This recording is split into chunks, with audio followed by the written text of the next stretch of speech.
Hello students, how are you? I hope you are doing well at your home and you are using the time in a precious way. Students, as you know that right now unit number 1 is going on, that is networking and internet. And few days back I have finished session number 1, right? And in that session, that is computer networking, in that session you have completed many topics, like you have read about network devices, what the network is, how the network is established here, because many topics you have already covered here. But right now session 2 it will be go, and in this video we will try to understand many things, right? So right now session 2 is internet and its terminology. Internet and its terminology. So in this, what topics we are going to learn? That is first digital literacy, next one is internet and its terminology, next internet protocol suite. So these three topics we are going to learn in this video, right? So students, right now we will have each and every kind of entertainment, every kind of enjoyment in this video also. So for this you need to come to my laptop, right? So without wasting any of the time, let us start the entertainment session on my laptop. Please come.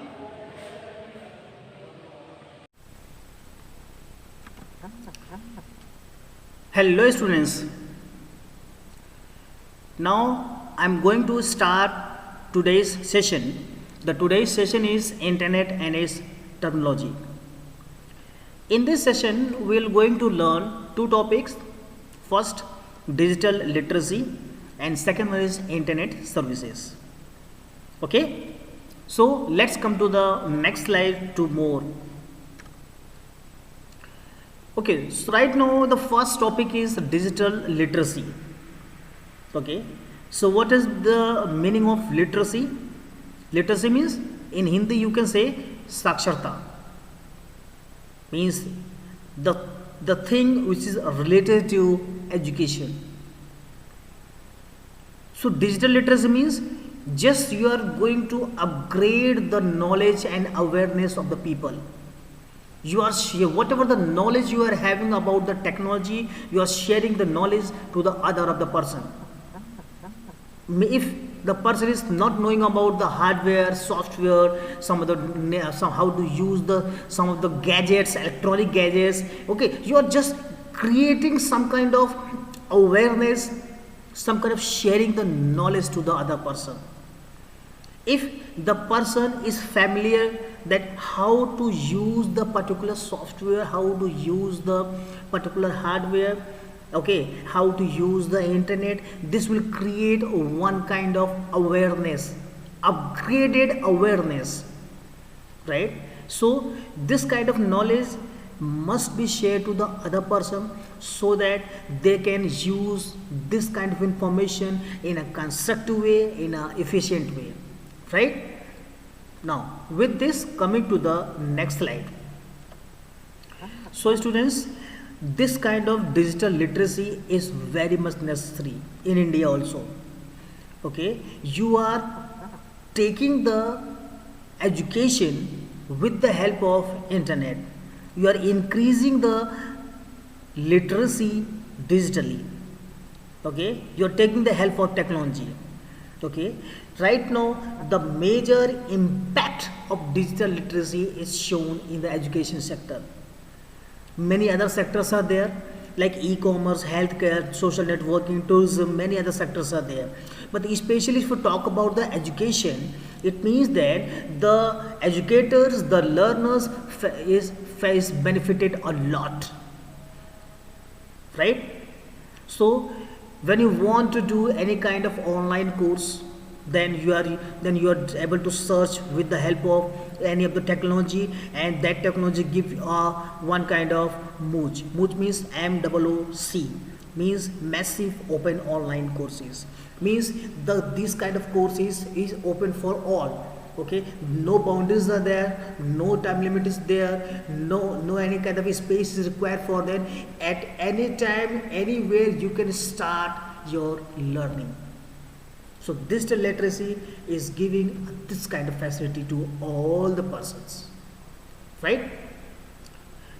Our Prime Minister is also has taken the initiation that the India is not just an India. Our India is digital India. In future, we each and everything will be done on digital platform.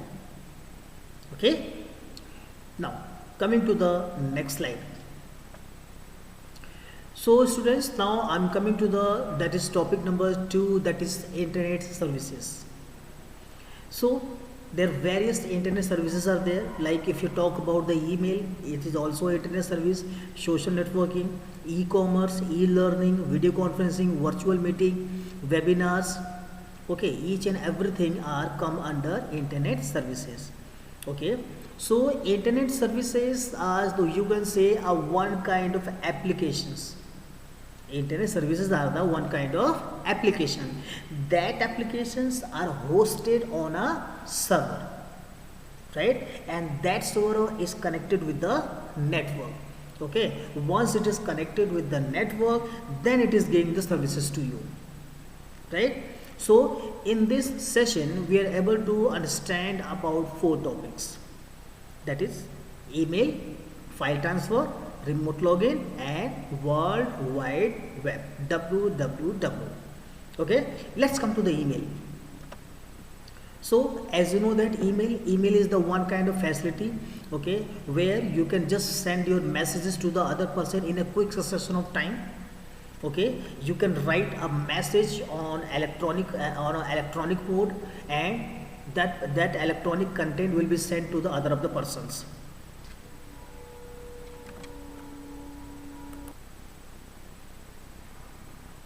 Okay, so I'm saying that email is nothing but it's a one kind of facility. Okay, so when you are composing your mail by using any of the services of any of the company means your email service provider like Gmail, Yahoo, Reddit Mail, AOL, many companies are there, right? So whenever the electronic mail is composed or drafted on any of the platform, you can attach any of the files also. Maybe your file is text file, audio file, maybe your image, video, anything. Okay, and it is not necessary that you can send the content of email to one person. You can send the content to many of the person, whatever the intended recipients are there, right? So whenever you are using your Google Chrome to access the email services, okay, that is web-based email service, right? Suppose you are open your Google Chrome, and at that time you have written www.gmail.com, and after that your user ID and password is entered. Then after that you are able to draft your mail, right? So once it is drafted, you can just click on send button after attaching any of the audio, video, or anything else, and just inserting some of the mail IDs to the CC or BCC. CC means carbon copy, BCC means blind carbon copy. Okay, so suppose in two section means where you main recipients are written here. You made the person who received the mails from your side. Okay, you have written in 2 sections, right? So in after that, if some other person wants the duplicate or copy of the same, then you have to write in the CC column, right? And if you want the bulk mail to any of the person, then you have to insert all the mail IDs in the BCC, right? So but this is all about for web mail applications, or you can say web based email applications. Okay, but if you want to use the desktop based email services, it means that your particular software must be installed into the computer, like Microsoft Outlook. Okay, this must be installed in the computer, okay, then you are able to use the internet, right, your email services. Okay, now with this, coming to the next slide. Now in email, when you are sending or receiving the mail, at that time some kind of rules and regulations are there. Suppose I am giving one example to you. Suppose I am saying that kindly send 100 MB of one file to me, right? So one protocol is already imposed on the any of the services of the email that you can't send 100 MB. There is a limit, is already set here, right? It means that the concerned email services is work on the basis of protocols. Protocols means it's the one kind of set of rules, and that set of rules is only and only for the transferring the mail using the internet, right? So while sending the mail, SMTP is work, while receiving the mail, POP3 is working, right? SMTP means simple mail transfer protocol. This is the one kind of protocol that is used when you are sending the mail, right? And when you are able to receive the mail in your inbox, at that time the POP3 is working. POP3 means Post Office Protocol version 3, right? So just remember this thing, that SMTP is nothing but it's a one kind of protocol.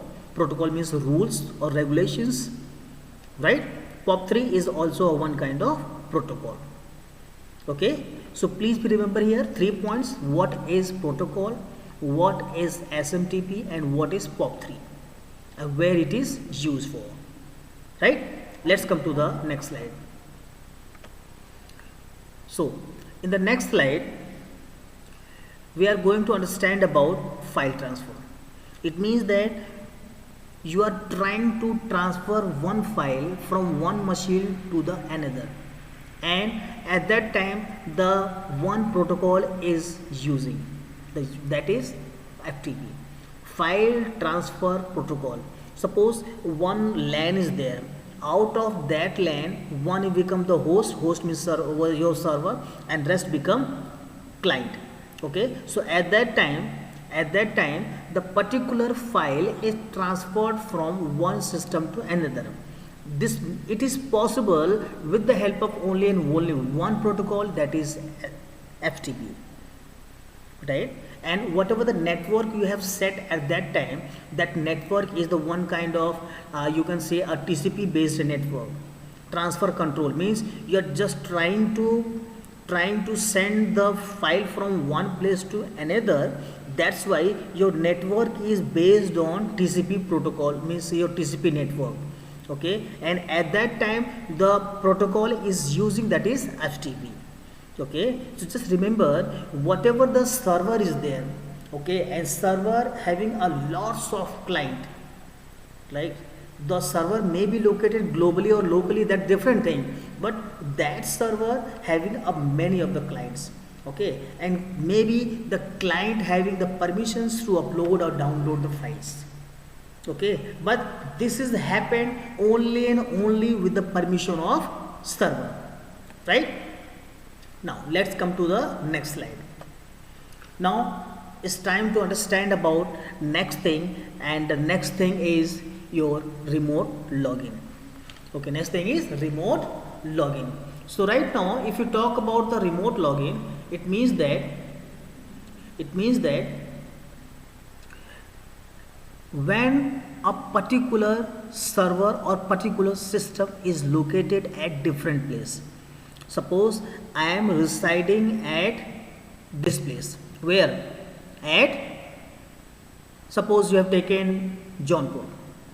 Now your friend is located at Lucknow. Your friend is saying that my internet is working fine, but still I am unable to access some of the applications. Now after what I'll do, I will just try to give some kind of information that if the machine having one app, the name of the app is TeamViewer, the both the machine having this application.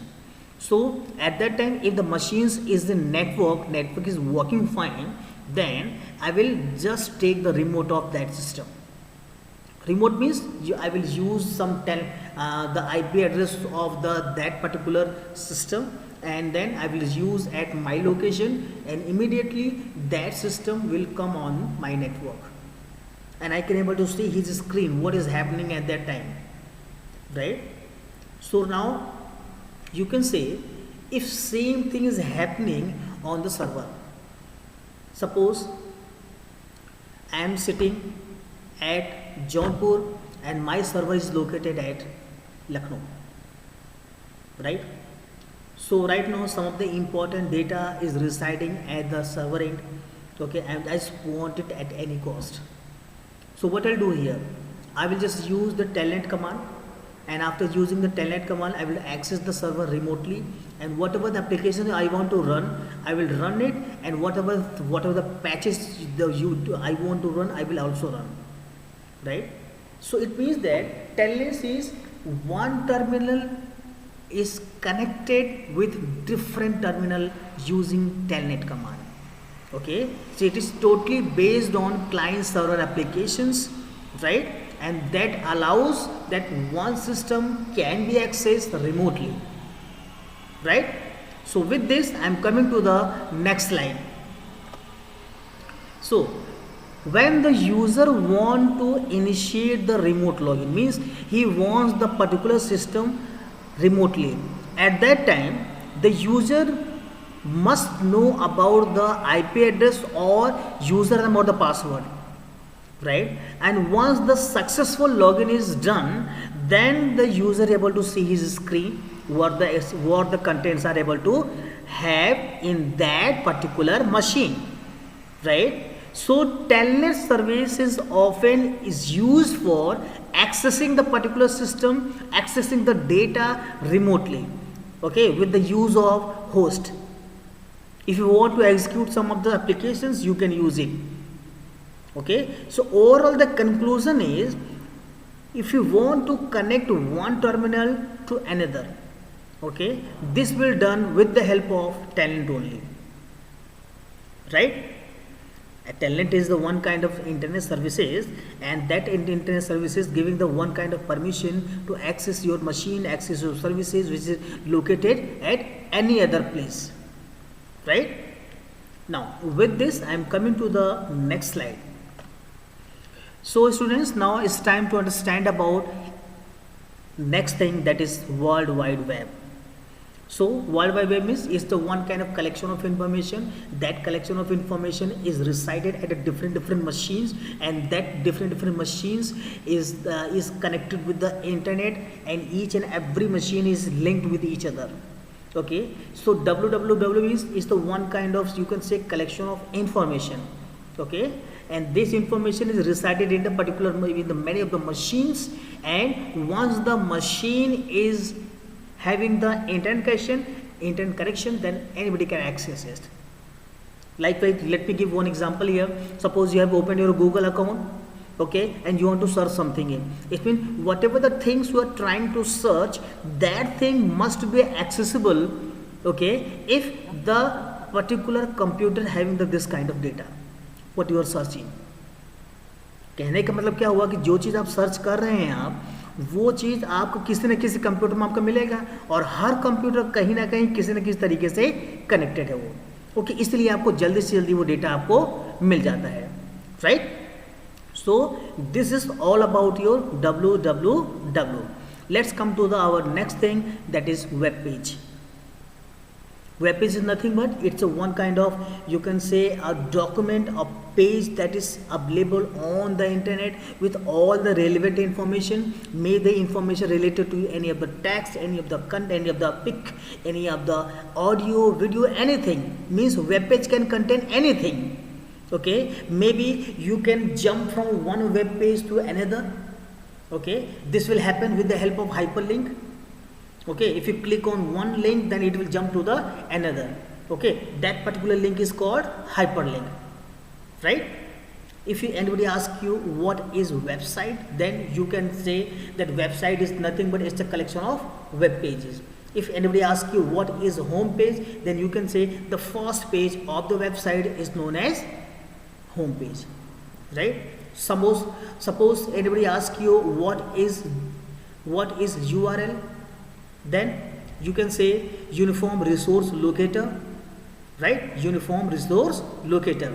It means that whatever the website you are typing here, okay, that are searching on the www, right? And when it is found, it will give you the particular result, particular outcome. Okay, so whatever the website you are using, that website is the one kind of URL, right? Now coming to the next slide to give you more about this. Now, so whatever the things we are using on the www, or you can say any of them, okay, that overall the network is totally based on client server technology. Okay, and whenever the client server technology, or you can say client server architecture is there, at that time the most important protocol is used here for opening the web pages, for opening the websites here. Okay, that is HTTP, hypertext transfer protocol. Okay, whatever the text you are written, whatever the text you are using, that must be transferred from one place to another by using the hypertext transfer protocol. Okay, means once the network is there, out of that network one system is server and rest is the client. Suppose any of the PC is requesting some of the information, that goes to the server. After taking the permission from the server, that server is giving the relevant answers to that PC.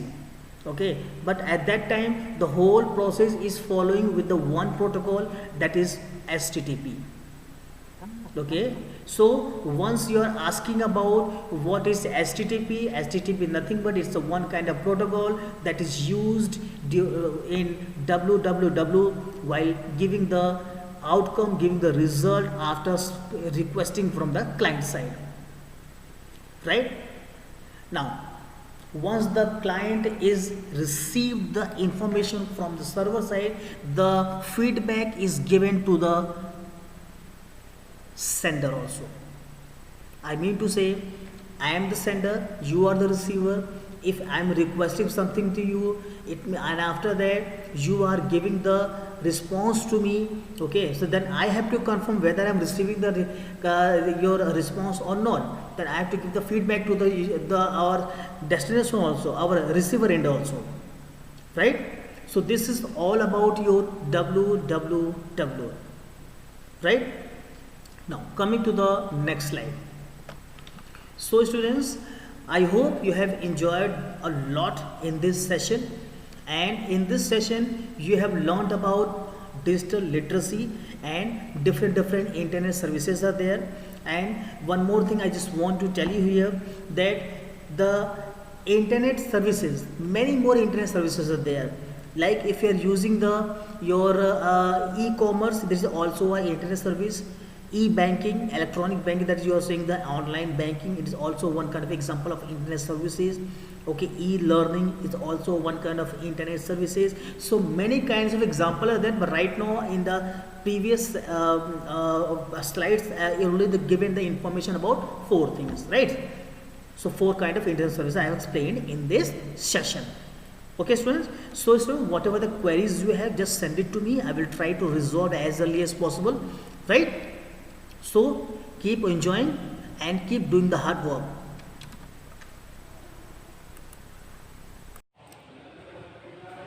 Okay students, I hope you are able to understand each and everything what I have tried to give you. Students, don't hesitate to ask any of the doubts if you have related to this video. Okay students, but I just want to give you one request, that please press the subscribe button so that you will have the details about my latest videos, and don't forget to press the bell icon also, because notification will give you one kind of information that my video is uploaded now. Okay, and if you like this video, please share this video to your friends also. And one more thing, if you still not subscribe this channel, please subscribe it. Yes, because this video or many other previous videos give you a lot for you. Because right now this is the one kind of educational channel, and this will surely a fruitful videos gives you. Okay, so I just want to give you a big thank you to you. A big thank you to you because you have shown a good patience here. Yes, you have shown a good patience here. And you have watched my videos since the starting till the last. Right? So one more time, I just want to give you a good thank you so much for watching this video. Keep watching it. Give your hard work to complete your task and get success in your life. Thanks a lot.